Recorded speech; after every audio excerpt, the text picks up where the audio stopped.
Presentes, estamos ya en Médico Online por Max TV Online, felices de compartir con ustedes y con grandes profesionales. Recordarles que pueden seguirnos a través de nuestra plataforma, también puede vernos a través del canal 14 en CNT, a través de Claro TV, canal 14 y 514, y a través de Stream, canal 14. Así que hay mil maneras de vernos, pueden sugerirnos temas a nuestro WhatsApp.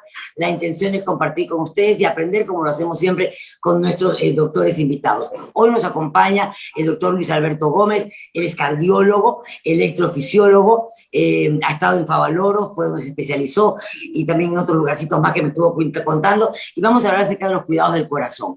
Bienvenido, doctor, un placer tenerlo aquí. Muy buenas, agradezco la oportunidad para poder tratar este tema tan importante que no es desmerecido, que es la enfermedad cardíaca y los cuidados del corazón. Quiero hacer hincapié realmente en lo más importante para dar pie a las enfermedades cardíacas. La primera causa de muerte en el Ecuador en el 2019 fue la enfermedad cardíaca, llevando un 10 a un 12% tanto en hombres como en mujeres. Y incluso en pandemia, los datos de Ecuador todavía no los tenemos, incluso en pandemia en Estados Unidos, con el COVID a la par, la primera causa de muerte sigue siendo la enfermedad cardíaca. Y esto es porque independientemente que el COVID siga o no, la enfermedad cardíaca va a continuar con una prevalencia bastante alta. Es por eso que tenemos que tener cuidado en la parte cardiovascular.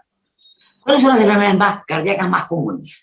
Bueno, la enfermedad cardíaca más común es la hipertensión arterial, llevando el gran porcentaje de las enfermedades cardíacas. Y de ahí derivan un sinnúmero de enfermedades, como por ejemplo la enfermedad la enfermedad aterosclerótica, que quiere decir que las arterias se hacen rígidas porque el colesterol se deposita.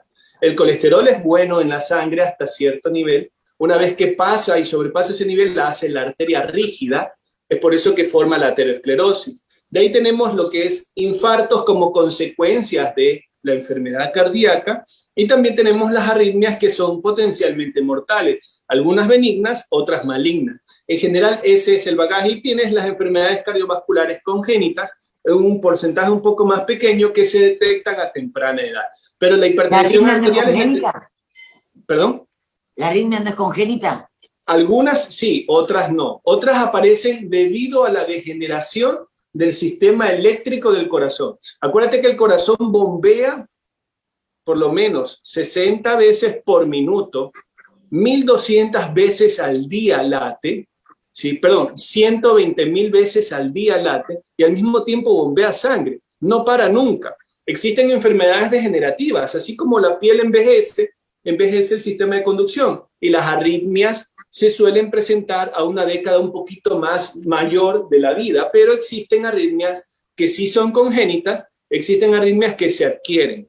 La enfermedad cardíaca o se adquiere o es congénita. La podemos adquirir por nuestros malos hábitos alimenticios, o por, digamos, también el consumo de sustancias que en ese aspecto, ¿no? O la podemos tener genéticamente con base mamá, papá hipertensos desde jóvenes. Ok, hay cierta susceptibilidad genética para esto, es por eso que debemos cuidar. Conversábamos antes de entrar al programa con el doctor, le contaba mi experiencia con una coartación en la aorta de mi hijo cuando tenía 29 años. Lo detectamos, y lo detectamos porque a los 29 años él se declaró hipertenso, comenzó con mucho dolor de cabeza y qué sé yo, cuando nunca los había tenido. Y una de las cosas que yo me preguntaba en ese momento es, ¿por qué nunca antes nos dimos cuenta? ¿Por qué cuando el bebé nace y te lo chequea el médico que lo recibe, le ve, qué sé yo, determinadas cosas, pero nunca se hace un examen exhaustivo para ver si algo viene más estrecho, si algo viene más ancho, si algo viene más torcido? Nadie chequea eso. Y tú, o sea, el que busca encuentra, ¿no? Porque nadie se pone a buscar cómo nacieron mis arterias, cómo nacieron mis venas. Entonces, hasta que no tienes un síntoma, como en el caso de él, que a los 29 recién empezó el dolor de cabeza y la hipertensión, nos hubiéramos pasado la vida engañados, y a lo mejor se hubiera hasta muerto, Dios no lo permita, por no haber detectado con lo que nació. Bueno, es que los síntomas son cardinales, y ya de por sí de que él haya estado con dolor de cabeza, hipertensión de joven, ya marca una diferencia, ¿no? Él tiene algo y vamos a buscar, ese es el punto, normalmente que uno hace. Pero estoy de acuerdo, pero todo tiene su tolerancia. El cuerpo suele adaptarse a la enfermedad y se adapta hasta donde puede. En el momento en que no puede adaptarse, genera el daño. Eso es un concepto que se llama fisiopatología. ¿Qué quiere decir? Que las mismas condiciones, los mismos mecanismos que el cuerpo usa para defenderse frente a una enfermedad, si se sostiene en el tiempo y este factor que está generando el problema no desaparece, va a generar un daño. Por ejemplo, en el caso de la coartación aórtica, y tocando ese tema, la arteria aorta se agrieta, como que se estrecha un poco en un lugar desde el nacimiento. ¿Qué hace el corazón? Ve una estrechez y es lo lógico, tiene que bombear con más fuerza y aumentar la fuerza de bombeo. Entonces, si le toman la presión en el brazo, él va a tener hipertensión, pero por debajo de esa estrechez no. El cuerpo está programado para compensar con una limitación y eso siempre tiene un límite. Cuando el paciente ya la hipertensión le está dando problema, ahí es que eleva la alerta. Me duele la cabeza, tómame la presión, está alta. ¿Y por qué si soy joven? Veamos. Ese es el punto. Pero lo mismo pasa en las demás enfermedades cardíacas. La hipertensión arterial es silente, usted lo ha escuchado, habitualmente se dice que es el asesino silencioso. Claro. Nosotros tenemos hipertensión arterial en el día cuando nos tomamos la presión, pero usted se olvida de que en la noche también puede tener hipertensión arterial. Es por eso que requiere un monitoreo de presión arterial de 24 horas, en donde le ponen un aparatito y toma la presión cada 30 minutos en la noche. Es un poco engorroso, molesta, pero aún así uno ve cuando el paciente descansa si su presión arterial hace el descenso habitual del descanso que merece el cerebro en el momento en que uno está descansando. Doctor, sin tener síntomas, ¿desde qué edad uno debería hacerse un chequeo regular del corazón? ¿Y qué chequeo debería hacerse? Bueno, normalmente los hombres deberíamos de estar en un chequeo general, ¿sí? Donde nos tomen la presión arterial, nos midan el colesterol, los triglicéridos. Esto normalmente lo debemos hacer, ¿sí? Los hombres, las mujeres por encima de 45 años de edad, después de la menopausia deben de comenzar a hacer sus controles a la par de sus controles ginecológicos. Los hombres desde los 40 años debemos de comenzar, porque existe un factor de protección obviamente en la mujer, que son sus hormonas. Nosotros no los tenemos, los perdemos. Pero una persona debe de hacer un control general. Y una vez que en el control general se encuentra colesterol alto, hipertensión o algún síntoma o molestia, derivar al cardiólogo para que pertinentemente él elija el método diagnóstico que se necesita, porque tampoco es que me duele la cabeza y voy al neurólogo, ¿no? Puede ser una cefalea, como puede ser algo un poquito más. Por eso uno recomienda siempre trabajar en equipos con un clínico que ya te viene bien depurado el paciente. Pero en términos generales, un chequeo anual a partir de los 40 años con tu médico general. Y si hay algún síntoma cardiológico, pues ahí sí vas a tener que hacer un control anual. Bueno, yo soy tan psicoseada que a mí me dice mi marido, tengo dolor de cabeza y le digo, vamos a resonancia con contraste. O sea, yo soy realmente sí, una perseguida por las enfermedades. Doctor, vamos a hacer un pequeño corte. Regresamos enseguida, estamos con el doctor Luis Alberto Gómez, cardiólogo, electrofisiatra y bueno, electrofisiólogo, ¿verdad? Y estamos hablando acerca de los cuidados del corazón. Cuando regresemos, mitos y verdades sobre todas esas cosas, esas preguntas que nos han hecho las abuelas. Ya volvemos.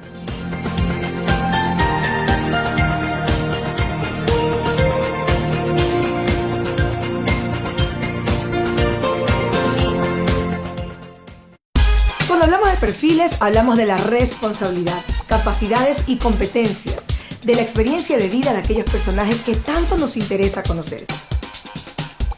Soy Rocío Serrano. Los invito a Perfiles, aquí en Max TV.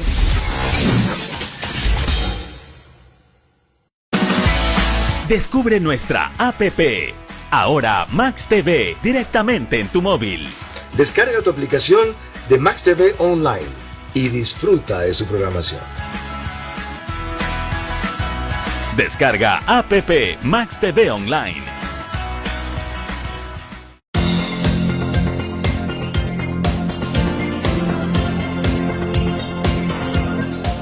Continuamos aquí en Médico Online. Les recordamos, bueno, que nos pueden ver a través de CNT, Canal 14, a través de Claro TV, Canal 14 y 514, y por Stream, Canal 14 también. Estamos con el doctor Luis Alberto Gómez. Te voy a hacer preguntas que a lo mejor van a parecer muy tontas. ¿Es cierto que el corazón no duele? El corazón duele cuando tiene un evento de isquemia. Decir que el corazón no duele es errar, porque realmente el músculo cardíaco tiene un saquito alrededor que cuando se inflama por su daño, duele, ¿sí? Si no, no tuviéramos el síntoma cardinal del paciente infartado, ¿no? El infarto, que es un dolor torácico opresivo central en el pecho, en medio, que oprime, y el paciente siente que como que alguien está presionando o alguna puntada. El corazón duele, es la respuesta. ¿Ese dolor es constante? ¿No se va? Bueno, el dolor, uno tiene que clasificar el dolor, hay dolores malignos y dolores benignos. El dolor que aparece al esfuerzo, cuando tú estás subiendo las escaleras, por ejemplo, y duele y oprime, ese es un dolor que es un poquito más grave, que uno tiene que identificarlo mejor. Por ejemplo, ahorita con el COVID, existen muchas complicaciones cardiovasculares que comienzan a estar un poco silentes en ese contexto, ¿sí? Estoy viendo gran cantidad de pacientes con pericarditis, que es el saco que está alrededor del corazón que se inflama. Estos pacientes tienen dolor de pecho. ¿Cómo es el dolor de pecho de ellos? El dolor de pecho es que cuando se acuestan duele y solo alivia con la posición semisentado. O sea, en los movimientos comienza a doler. Y esto es por una inflamación del pericardio. Está ocurriendo en aproximadamente un 8% de los pacientes que tienen COVID con enfermedad grave sistémica. Esto levanta una alerta. El paciente que, por ejemplo, tiene COVID y dolor de pecho, falta de aire, palpitaciones, un gran número de pacientes está consultando en este momento por palpitaciones. El COVID está generando una disautonomía, un desequilibrio que existe en el sistema simpático y parasimpático que genera mucha taquicardia y mucha hipotensión ortostática. Hay muchos pacientes que dicen, doctor, dejé de tomar la pastilla para la presión porque me desmayaba. Está generando en ciertos pacientes disautonomías y taquicardia que necesitan ser evaluadas por su médico y al mismo tiempo derivadas al cardiólogo para dar el tratamiento oportuno. Porque ¿qué es lo que pasa? Que tengo pacientes que están 2-3 meses con dolor de pecho después de COVID y con el simple uso de analgésicos antiinflamatorios, una ecografía para ver si está inflamado, comienzan a los 2-3 días a sentir alivio en el dolor de pecho.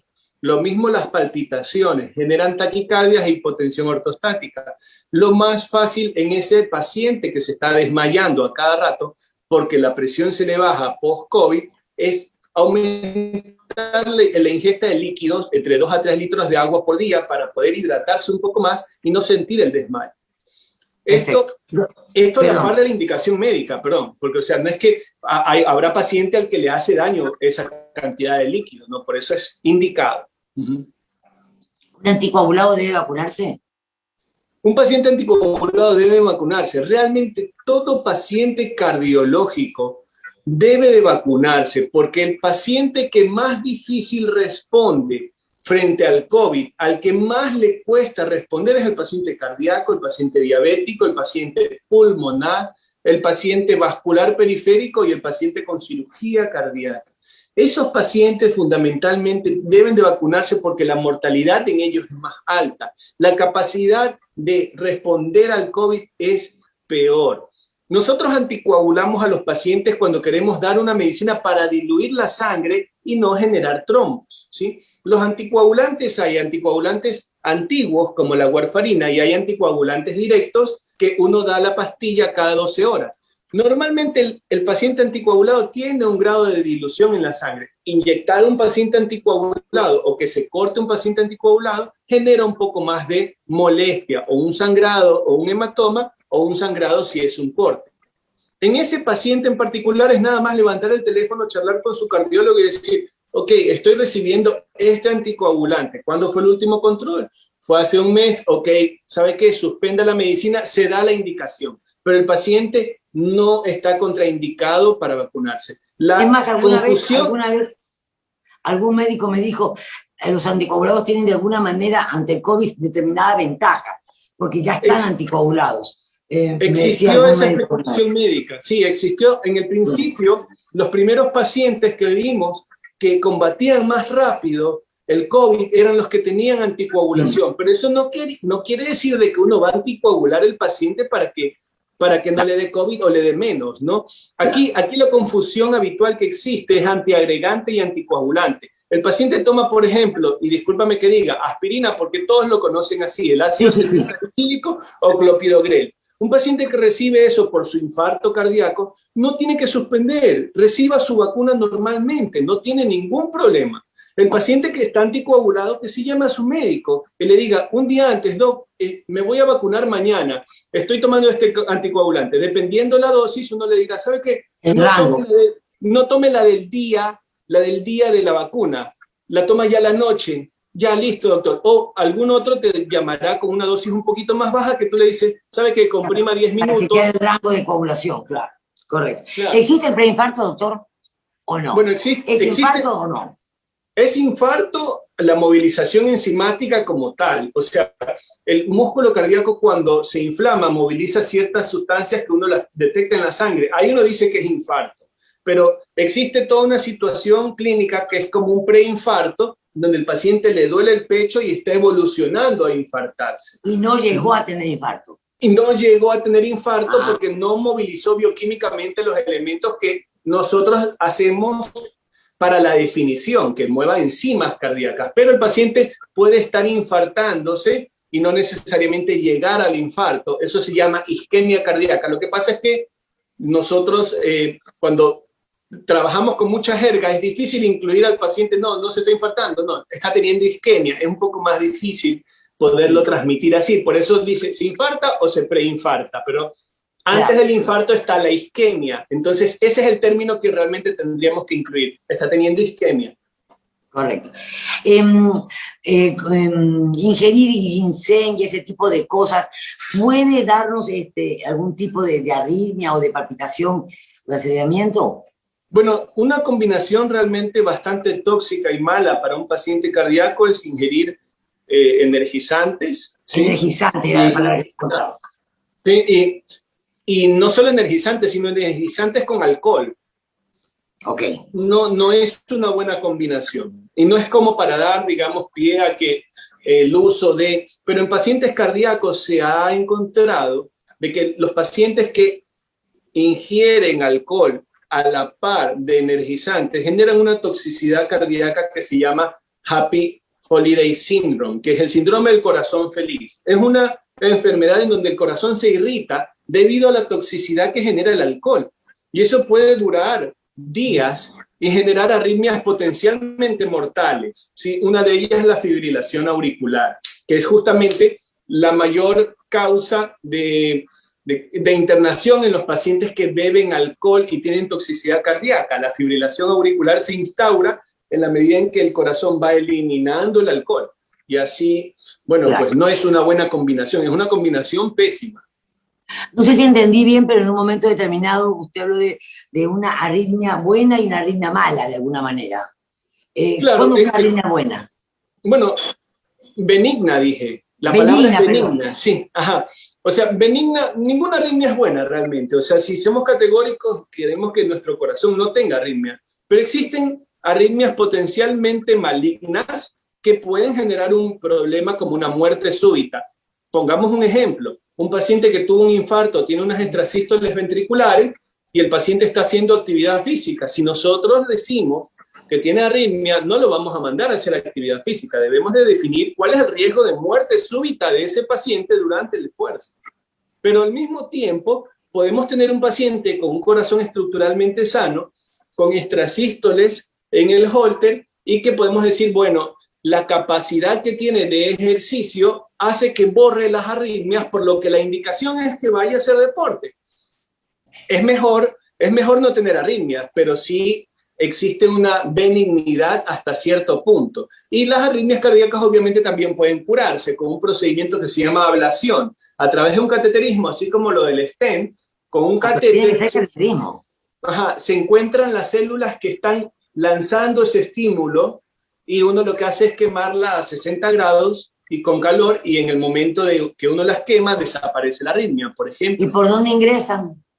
entramos por la ingle, justamente por la ingle, con anestesia local y el paciente despierto, se ve la arritmia, se quema el foco eléctrico de donde vienen esas células que están dando problemas, y una vez que se quema, uno comprueba la ausencia de la arritmia y el paciente se puede curar.